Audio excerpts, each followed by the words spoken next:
Welcome to Murder Most Foul, a podcast devoted to exploring famous murder cases of our time. Some solved, some unsolved, but all fascinating and guaranteed to raise the hairs on the back of your neck. I'm your host, Jim Solanowski. Today's episode: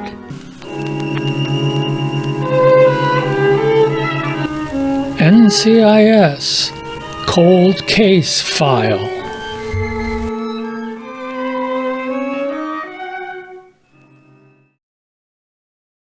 I'm sure most of you are familiar with the NCIS television dynasty.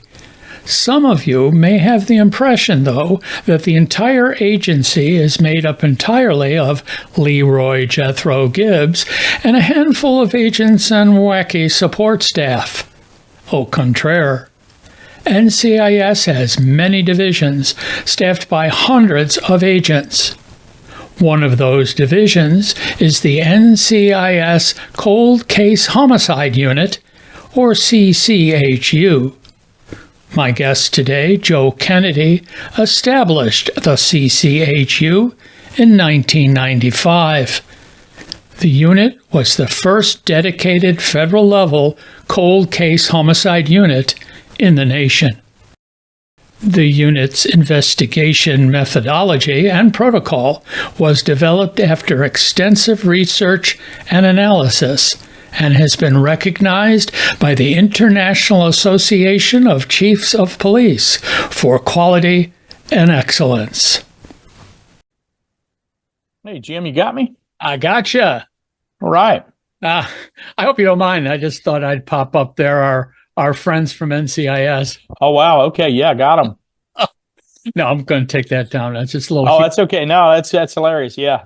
And I got a burgundy shirt on like Mark Harmon, right? You can't look make at that. up. You match. It's great. Wow. Well, first of all, I am recording because I did want to catch your reaction. But, I do a little editing in the beginning to take out chit-chat that is not... so first of all, welcome. I'm so happy we were able to put this together. I didn't know before I set this up about the book. I got the book and read the book. Oh, my God. We are going to be promoting that like crazy. That is a fantastic book. Well, I sure appreciate that, Jim. Thank you for the kind words. For many different reasons. I mean, the guts of it are probably not interested to everybody, but to people in the weeds like I am. But the case histories are fantastic. I mean, laying it out, getting to the point. Here's what happened at the end. It's fantastic. Now, based on the information I got off your website, which I believe was put on there by your daughter, is that correct? Correct. It's fascinating. We'll make sure your website is posted, and I'll run a thing underneath so they go there. It's great. And every website says about Joe. So she did about Joe. She wrote the about Joe section, and it's fantastic. I mean, from the heart, and that's great too, but also gave it some insight. So to get us started, in telling my audience, I want to know how you got there, but basically you are, I want to say you're Jethro Gibbs, but you started the cold case concept division, if you will, at NCIS. And that's no small feat. And I'm sure it's still going on today. And that was some 23 or 28, 29 years ago. Were you in the service or were you a civilian doing this? That's not clear to me. Yeah, so Jim, I was a civilian federal agent. The majority of NCIS agents are federal agents, civilian federal agents, just like an FBI agent, a DEA agent, an ATF agent. And so there's no lieutenant or something at the end.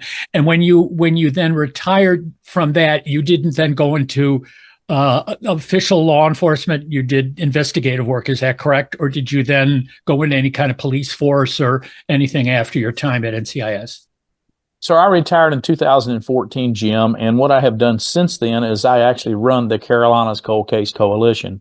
So that's a group of volunteers, retired local, state, federal, and we help police departments and district attorneys' offices with cold cases. And we started out helping just in North and South Carolina, but we're actually helping on cases all over the country now. And I think that's a great place to start with. Let's define for my audience, what technically, if you can pinpoint it, and you do, and we'll mention your book in a moment, but your book does cover nuts and bolts of investigation, nuts and bolts of keeping at it, and how several cases got solved because of that. Tell me, what is a cold case? So typically, Jim, that's going to be a case that has not been resolved or concluded within 1 year. And what are some of the other, that's the biggest aspect of it, that in a year, then it's going to enter into the cold case file. And again, because you started this with, this concept's not old. I mean, it's out there and continues, that cases go cold. But you were dealing with, things that happened in the military. In other words, these were military people who were killed or raped or assaulted. That was the cases that you were dealing with. That's correct, Jim. But we also, anytime that a military member was a suspect, even if that crime happened in a civilian jurisdiction or off a military installation or federal property, we would still get involved in those cases. A lot of folks don't realize just how many joint investigations NCIS is conducting on a daily basis across the country. Again, we're all familiar with the program and the spin-offs of the program. And, if we get some time, I may ask you, how accurate in the sense of we get this feeling from watching that program that there's like 6 people and they're running the whole agency, which obviously they're not. And you were a subdivision then of NCIS in the cold case division of it. And again, I think we need to mention your book. You did write a book, which again is the basis for a lot of my questioning today, because it's fantastic. And it is called Solving Cold Cases. And I'm going to be directing people how to get it, your library, your Amazon, your Barnes and Noble, your local brick and mortar bookstore. But that it is a mixture of cold cases, and some were from NCIS, some otherwise, and how those cases got solved. And also your interposition in that, not just here's a case, your methodology. One of the chapters in the book is methodology. So why don't you take my audience through a little bit of how the nuts and bolts of, okay, I've got a case, and I love how you say that you have things in 3-ring binders. My wife is a big 3-ring binder person. Our wedding was in a 3-ring binder. Our health history is in a 3-ring binder, and they're all over here. There's a whole shelf of them over there. So tell me about your methodology. Yeah. So Jim, when I first started our cold case squad, we had come back, solved our first case down in the Virgin Islands, and I was challenged by our director at the time, Roy Nedrow. Hey, let's go solve some more cases. And so the first thing you have to do is get organized. And we have to have some methodology and protocols of how do we even work a cold case. So I set out and traveled across the country, landing in places like the Boston Police Department, where I worked with Tim Murray and Stephen Murphy. They had been very successful in solving cold cases. So I just went up, spent some time with them. How did you do this? Took me all the way down to Miami, Florida with Dave Rivers, Metro-Dade Miami's cold case unit. But what I realized pretty quickly in 95 was there was a lot of people doing it, and they had written down methodology of what you should do, but they didn't share that with anyone. And so I just asked them, hey, do you mind if I put together a methodology protocol for what works throughout the country? And that's essentially what we did. And it's as I mentioned that in the book you do break out some various cases. And as we get through this, I do want to also make clear what I do like about the book and your approach to solving cases is that everybody thinks, okay, well, you caught the bad guy, and you often did. But crossing that, and we'll talk a little bit about Wrong Man, which is a documentary, ongoing series that you were involved with, that it also exonerates, doesn't it? Oh, yes, absolutely. We want to make sure we have the right person in our gun sites, that that's who we're putting under the microscope, and we don't want to arrest the wrong individual, because that's a big injustice in itself. Well, one of the things that I've come across on a couple of my cases is something you could talk a little bit about, because it does come up, is either it's termed either tunnel vision or confirmation bias. And so why don't you again tell us a little bit about how that can creep in and how it can be dangerous to actually finding the guy or the gal. Yeah, I mean, one of the most simple explanations of confirmation bias or tunnel vision is maybe we get an interview, or we're interviewing a person and they say, "Hey, I heard the gunshots and then I saw the white male running from out of the woods."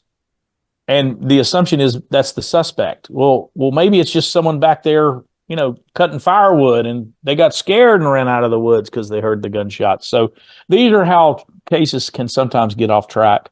And what we want to avoid is that confirmation bias, the tunnel vision, or a lot of times that also leads to groupthink. And that's what I mean by that in the book is we want to avoid those as we're pursuing our cases. And again, the program that was discussed that I've found and watched some of the episodes on that was called Wrong Man, and other things that you say in your book, which are again showing your even temperedness, which is going to, I think, get more things solved, is that the Innocence Project and Ron Kuby and the defense end of which you've had to deal with as an investigator, or as you're coming to court and you're dealing with the defense and you're dealing with the prosecution and hoping to get the correct answer. Yeah, it is. But the truth is the truth, Jim. And that's the importance about, the Innocence Project or wrongful convictions. Nobody should be afraid of the truth. And, with that project, what myself and the guy that I worked with, Ira Todd, just a tremendous detective from Detroit, Michigan, we were kind of challenged to, okay, we know there's the wrong person's been arrested. Now let's go figure out who that right person is, from a cold case perspective. I also, in the book, I got a laugh because, again, I grew up on true crime and detective shows, and you refer several times to Columbo, which is great. We can learn from Columbo, and of course we've got Conan Doyle and Sherlock Holmes, and even Agatha Christie, who set up an interesting concept of questioning in her plays. Especially my experience more with her plays than her novels, but you sort of think, and again, it's designed to keep you guessing. But at the same time, you're seeing, usually there's an inspector, and only once, I think, in one of the plays is he the murderer. Usually he is there to find out. But tell us a little bit about your admiration, if you will, of Columbo. Well, I think Jim, it's pretty simple. The one thing we have to do with suspects is we have to be unassuming.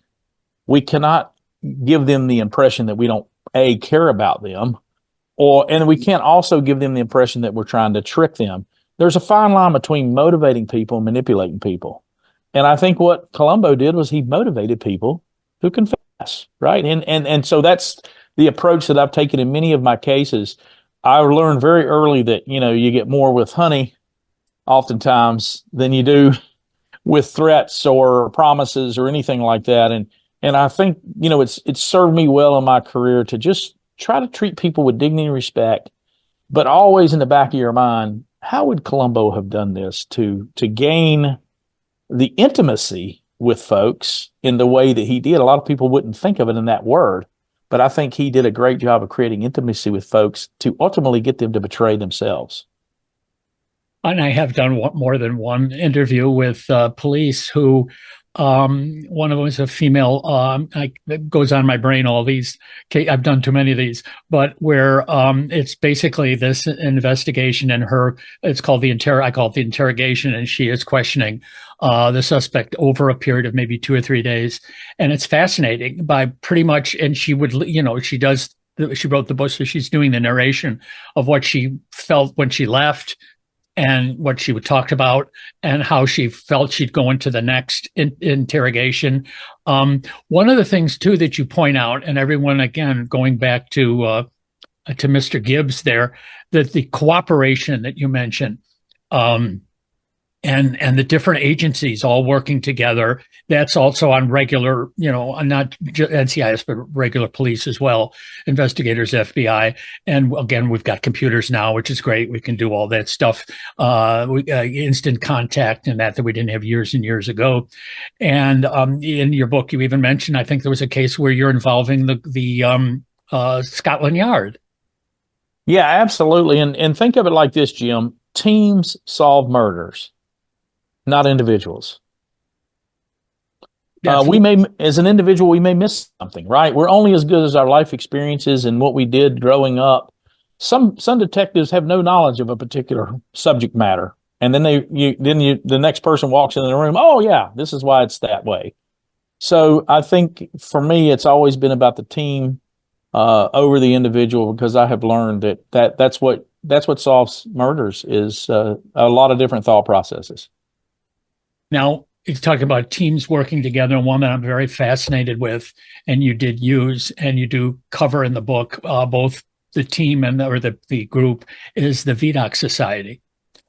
And I'm fascinated by the work they do. They're people. I know just recently Frank Bender died, but he was their guru of facial recognition and making busts of either suspects or, of course, of victims that now have decayed or whatever. So why don't you tell me a little bit about your feelings about the VDOC Society? So it's funny that you mentioned Frank's name. The last bust he actually did was a case in North Carolina. It was known as the Boy Under the Billboard, and that was worked by Tim Horn at the Orange County Sheriff's Office outside of Durham, North Carolina. And that was his last case before he died. I'd had several interactions with Frank. I actually did a presentation to the VDOC Society back in 1996. After we had formed the cold case squad, we went up and, to get their thoughts in the room. And they had a great bunch of people in there, and they're all, they're doing it for the right reasons. It's kind of like our coalition here in North Carolina. It's pro bono. Can we just see something, maybe to detect a clue that was overlooked and hopefully get a case resolved? Well, and again, I point out to my audience, you can look them up online and learn all about them. But what I like about them, I've never been there. My wife is from Philadelphia. I got to go down there and see if I can even just tour the room. But there's pictures. They have this lovely room and they have lunch. Like I said, they're all volunteers in various retired or still working detectives or in any kind of scientists, anything involved with solving crimes.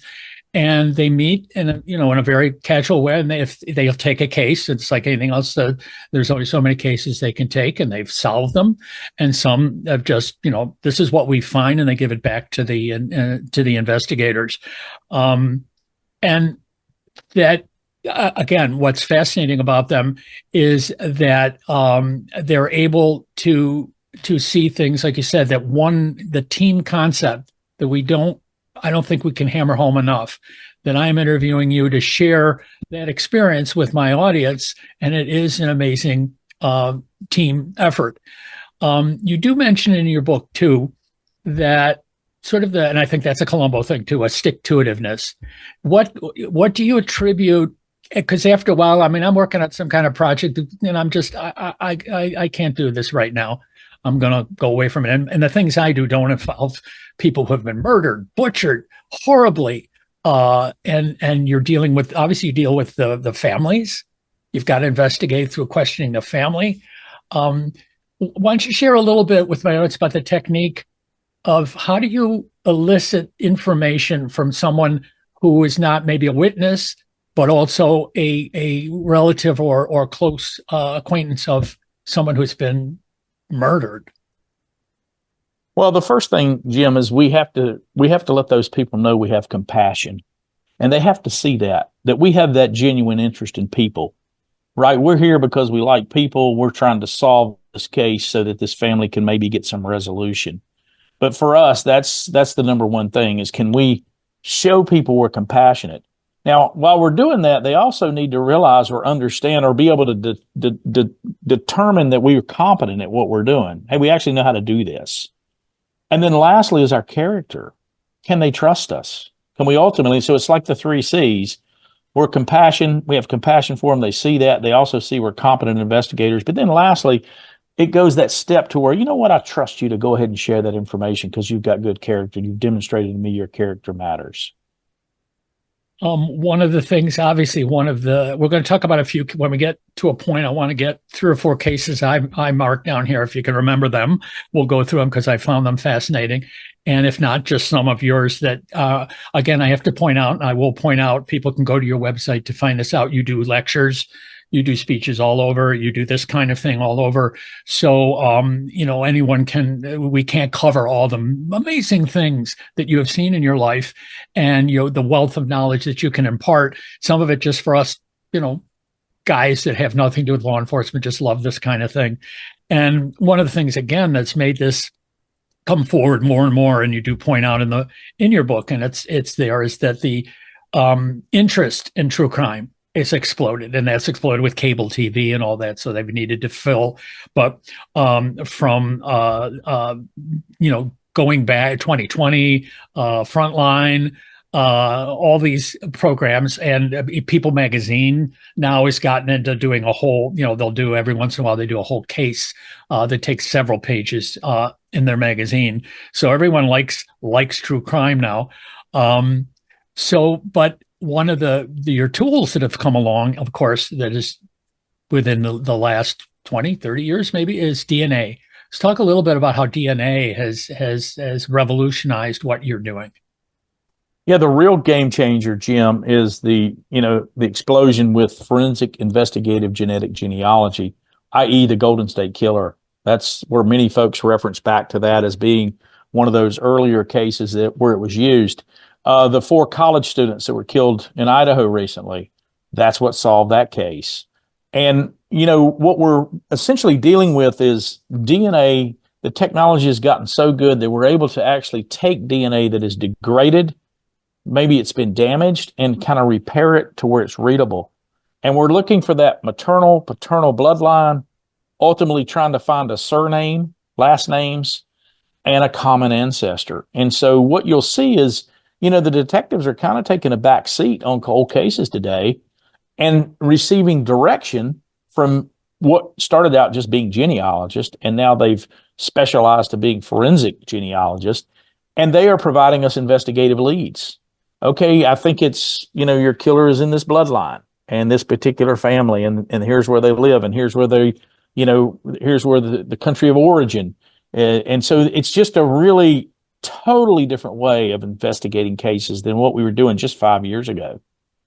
Now, I have I got it as a Christmas present. I have spit in a box, or spit in a tube, from Ancestry.com, and found, I knew this person existed, but I had no idea where she was. It's an aunt of mine, and we've reconnected. And so that's, no one's come knocking on my door saying, yeah. We found her DNA on this body. And I'm like, oh, geez, no. But one of the things that I like to bring up, DNA and Philadelphia, is, I'm sure you're familiar with The Boy in the Box. Yes, absolutely. I did 2 podcasts on The Boy in the Box. There's a man who wrote a book.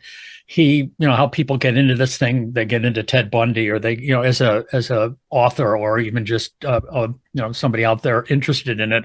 But he had a book, and he spent many, many years on The Boy in the Box. So when I did my original interview, they had not identified him yet. And now, couple of years, maybe it's a year now, they did, through familiar DNA, they were able to give him a name. The case was I'm again telling my fans, go back and look at in my podcast, Boy in the Box. It's very fascinating that they think they know who did it anyway, but it's 1950. So the person's dead. Their relatives are probably dead. So it's not an issue anymore. But this author, his biggest want was to put a name on the tombstone. The child was brutally murdered and left in a cardboard box, and it, through familiar DNA, that someone found someone else. And supposedly, even how odd this is, because I talked about using Ancestry, is that the person who gave the DNA through Ancestry, just as whatever it was, I believe it was a gift that he had bought for his girlfriend. for Christmas, and she didn't Wow. want it, or they broke up, whatever it was. And he says, I'll do it.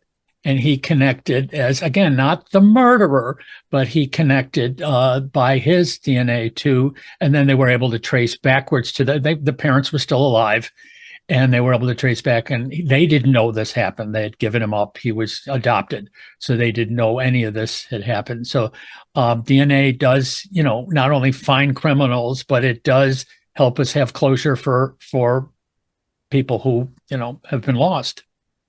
Yeah, and Jim, I don't want to get too deep into this, but I'm working with a young man now who his entire family was actually lynched at a town square in South Carolina in 1896. And so we are trying to locate the mass grave and then use investigative genetic genealogy, kind of reverse engineer it and go back and prove that, yes, that was your family. And yes, they are in that mass grave. So think of that. We're trying to get back to 1896. Well, yes, and that's why yes, and my wife, I try not to pull her into these things, but on the back wall in my thing, there's a chart there, and she had got in retirement. We're both retired. She's gotten into genealogy, and she's taken me back to Revolutionary War. So I got the guy way back then, not the Mayflower, but I do go back all the way to the Revolutionary War. So that's so you can. Even though it's like, well, they didn't have DNA, and that's not how it works. But, you connect this way. I don't know if you're a fan of the Finding Your Roots. Oh, yes. Yes, I am very familiar with that. God, I love that show. So that's sort of the whole thing. Okay, so let's talk about a few cases here. Two of the cases I want to talk about, because one of them shows, we think that there's this big aha moment, or how does someone come up with this aha moment? So let's talk about Deborah Wilson and her missing shoes. Yes. Yeah. It's fascinating that something, and I'm not even sure, because again, I read it quickly. I'm not sure in passing how the person who said this is something you should look for, how did that connect with the investigator? Well, it's just one of those missed clues that you often see, Jim. And as we see that, that's where you talk about true crime earlier, and somebody may see something somebody misses and just not aware of, hey, habits, a person's personal habits. So we look at three things or three groups of people as we do cases: family and friends, coworkers, neighbors, associates, and acquaintances. And the reason I have that in the book is, like with this case you're referring to, that's what happened, is someone that has some knowledge of, wait a minute, this should be there, that should not be there. That helps the detectives, right? Because victimology is so important as we do cases. And that's what we're talking about here. Ironically, a lot of people think we look at a person's past to get that victimology. Do you know some murders are actually solved by futuristic events? And we say, where is that person supposed to be a couple of days from now if they're not killed tonight? And a lot of times that will reveal clues, like the case you're referring to. And so tell my audience about again how the perpetrator was sort of picked by something that he did to the victim. Yeah, and that's sometimes we refer to that as the signature component, right, of a case. Everybody's focused on modus operandi, and that's how they're successful. And that tends to change whether an offender is being successful or not. But a signature component is based on a person's rituals and fantasies. And so they'll do things that are symbolic, only known by them, to that body or to that crime scene. And in this case, the victim didn't have any shoes or socks on, and I guess then someone again thought to say, well, this looks like a fetish, and so someone that I think they were sort of zeroing in on.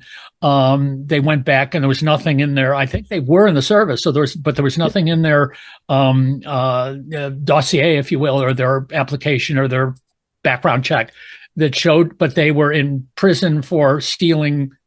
It did shoes. A short stint for stealing shoes or something. Yes, shoes, absolutely, and had shoes, numerous shoes, and these are just a lot of times. We've got to remember, murderers are creatures of habit, just like we are. And offenders tend to commit crimes in areas they're familiar with first and then move away from that as they get detected. And that's what happened in the case you're referring to. And again, he went to prison for the murder. And of course, I love it's in the book that he was termed Dr. Shoal and Dr. Smell by his fellow inmate friends. The other case that I found fascinating, because again, we are used to, again, even Law and Order go away from NCIS in a half hour. They're going to figure out the ME is going to come up with something, and it's going to be later on in the program. They find out, oh, we found this other little thing. But Carol Ann Heller, who was slowly poisoned by her husband, I believe. And somehow that was missed until someone, I forget, do you remember someone went back and like checked the brain and found chemicals in there that can only be associated with antifreeze. Yeah, and you're talking about ethanol glycol is the component, and that's shutting down the liver, right? It's hard to detect. Most poisonings, arsenic used to be really popular. Ethanol glycol, there were several of those out in the Midwest, going back 8-10 years ago. And now with a catalytic converter, you'll see some of that. The antifreeze is not as often used as we used to use it. But folks, it's interesting when you get cyanide used in poisonings. Typically, that's someone in the medical community because that's under lock and key. So poisoning cases are actually not very common, Jim. They're pretty rare, and a lot of them it's some sophistication on the mind of the offender of, it's a slow death a lot of times. We had a case here in North Carolina that's renowned. It was Blanche Taylor Moore, and she was known as the Black Widow. But she poisoned her stepfather, one of her husbands. I think they ended up, it was 4 or 5 people, and it was about the time I was starting my career in law enforcement when she did these things. But poisoning is typically there's an intimate partner involved when you see a poisoning death. And it's also interesting that some of the other things that you talk about that we would not, again, in the general public, we would not think of this and say, oh, okay, but there's been obviously enough data involved. And I want to talk a little bit before we leave, just it's not your bailiwick, but Quantico and their profiling in John Douglas. But something you mentioned just in passing, but it's like, I would have never thought that covering the body, like either if it's outside, covering up with leaves or whatever, or covering the face after or during the stabbing or the killing, it indicates more times than not an intimate partner or intimate person.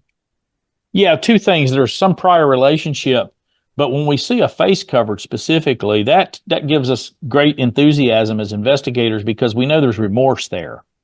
They did not mean to do it, and they can't stand to keep looking at the face, so they'll just grab whatever object is close by and cover a face or cover it up, and that gives us it's a behavioral clue that we tend to look for. Now to get back to our VDOC friends for just a moment, the case of John List. Yes. Are you familiar enough about it to give the details? I mean, I went back and read it. Yeah. It's fascinating. Yeah, he's killed his whole family, and then he goes on the lam for many years. I think it's over 30 years. And this is, what triggered that event. It's hard to say, but if I remember correctly, that case was actually profiled on America's Most Wanted back in the day by John Walsh. And everybody was looking for him. And then, what ultimately led to his identification was a composite sketch, a bust, and then ultimately, it revealed that he had, just executed his family. And the one thing I never got out of that case, though, is typically you're dealing with some type of mental illness there.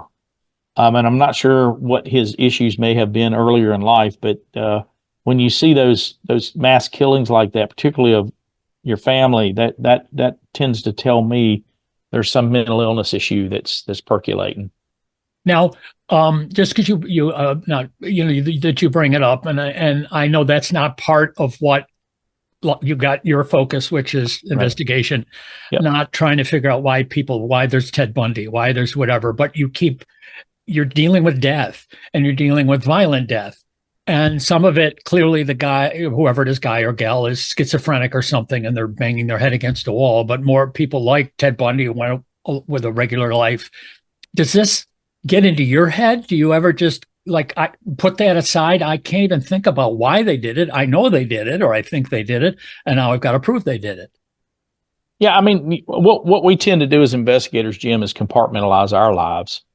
So when we come home, we don't share what we've done, during the course of the workday, and that's how we cope. And then, for me, it's a 7-year-old border collie named Lucy. Where I'm able to go run out and get some tennis balls, and that dog will chase those balls as long as I'll throw them.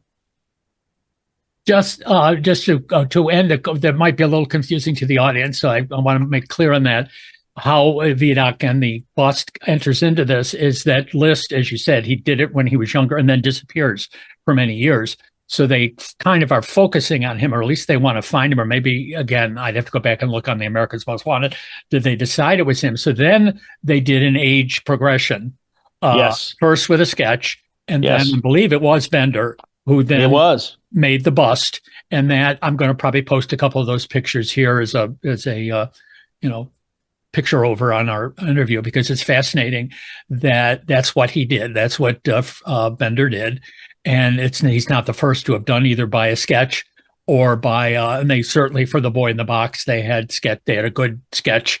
But that it went cold in the 50s. And then, as we point out, DNA fixed it. So before I let you go, so tell me, pick one or two of cases that either are strange that we may not even know about.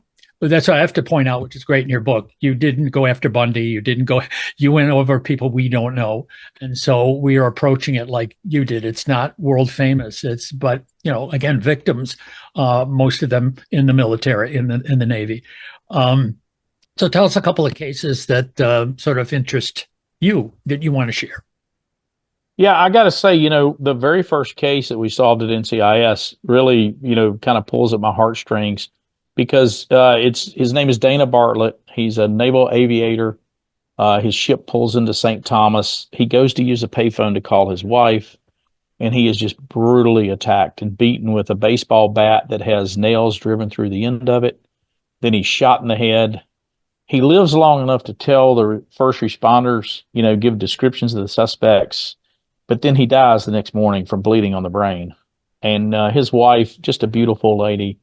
That case was about 18 months old when we got involved. And it was a team again, teamwork, right? We took 5 agents down, got with the U.S. Marshal, and then 6 Virgin Islands police officers, and formed what was the Virgin Islands Homicide Task Force. And we're just very lucky and blessed and got that case solved in 33 days, which, and again, it comes back to the team in that thing. There's another case that Bill Heath and I worked on. It was the Pamela Kimbrough case. Young lady that was abducted in the middle of the night aboard the naval base in Norfolk, brutally beaten with a tab soda bottle, raped, hands were bound. The killer realized she was still alive, so he dumped her car down a seaplane ramp into the Atlantic Ocean. And, we surreptitiously got some DNA in that, and then we got a great confession in that case. And those are a couple that just, jump out to me. We had some really talented guys in NCIS working cases. Jimmy Grievous, Pete Hughes, Dave Early, Thomas Simos. I mean, I could go on and on. Our former deputy director, Mark Ridley, he actually was got the key confession on the Bartlett case. But there's just so many that I could, and I'm probably not doing justice of folks. Tony Succi, who just passed away this week, God rest his soul. He was one of our cold case investigators in the Norfolk area, and then he has been working with the Virginia Beach cold case unit for probably the last 8 or 10 years. But it's all teams, Jim. That's the thing, especially in cold case work. And people need to realize that individuals don't solve cases. It's the teams that solve them. Well, that may be true, but I do want to quote from your daughter, of course. She says about you, if he can't solve it, it can't be solved. Well, I think, we always want our kids to think highly of us, and maybe she's thinking a little bit too highly of me. We have to remember there's no perfect investigation, and nobody's going to solve all the cases they work. If they do, they probably have not worked many cases, Jim. So let's wrap up here with first of all, again, I'm going to give your website, which has all kinds of information. The book is called Solving Cold Cases, and they have to go out and get that. Where to see you? If you just YouTube you're on interviews like this all over, but also The Wrong Man was a more structured, actual documentary style program, and you were part of that. And I've watched a part of one episode. It is very well done. People need to look at that. But you give, as I said at the beginning, you give speeches. You go, in fact, I caught you, aren't you in the middle of a worldwide tour or whirlwind tour right now of your one-man detective show? Yeah, Jim, I am. I've learned how much folks that like true crime can actually help solve a case. And that's what this tour is about. It's trying to get folks to not just be passive and watch true crime, but can we get them to help us solve some cases? And so it's called Cold Case Live. We're actually coming to the Massachusetts. I think it's Beverly, Mass. Later this month. We're in New York. There's several, I think we got like 20 sites. We start in Milwaukee on the 28th of October, and we work all the way down to Tampa, Florida, ending right before Thanksgiving. Well, and hopefully by then, I have family in Tampa, and so let's hope that they got the power back and everything is doing fine. Now, again, it's on your website, but let me know. Are you also occasionally do you get back into the business, as it were, and do investigation, or are you just imparting your wisdom? No, Jim, every day I am working on a cold case or helping on cold cases. And we've got a cadre of volunteers here, as I said, local, state, and federal. It's the Carolinas Cold Case Coalition. So, the teaching, the lecturing, it's just an addition because I get up every morning about 4:30, 4:45, and start looking at a case and, try to help get that thing solved. So anything you'd like to say to my audience in closing? This has been a fabulous 45, 50 minutes. I am intrigued by it. They need, as I said, you've got to buy the book, folks, Solving Cold Cases. And I say that because it's an easy read. It's and it's footnoted. Well, I got stuck on some of the footnotes because they are coming from different cases and different places to look at this case. So I'm finding new cases I want to look at based on just, footnotes to cases that you covered. Yeah, I think the only thing I would want to share, Jim, is, the families, they're the ones that are impacted by this.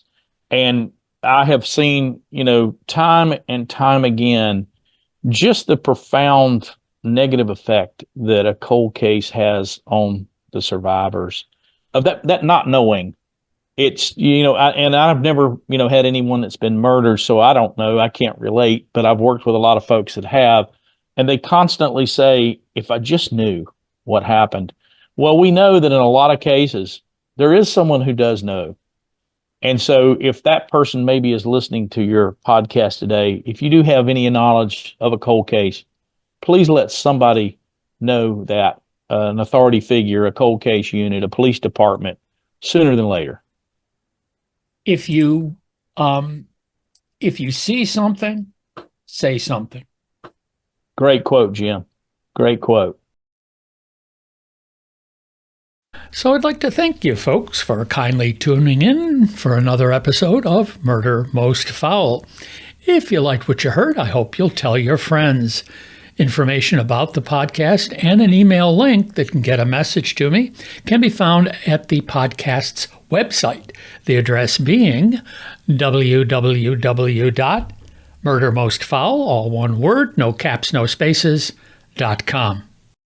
I'd also like to take this opportunity to thank my guest today, Joe Kennedy, and invite you to go to his website. And the address for that is The Cold Case Expert. All one word, no caps, no spaces.com. There you can learn about it. Go look at his bio, which is fascinating, created by his daughter, and also information about his book and also his tour, his one-man tour, explaining his methodology and discussing cold cases, which is fascinating. Maybe coming to a library near you. So until we meet again, stay safe, and for God's sakes, don't murder anyone.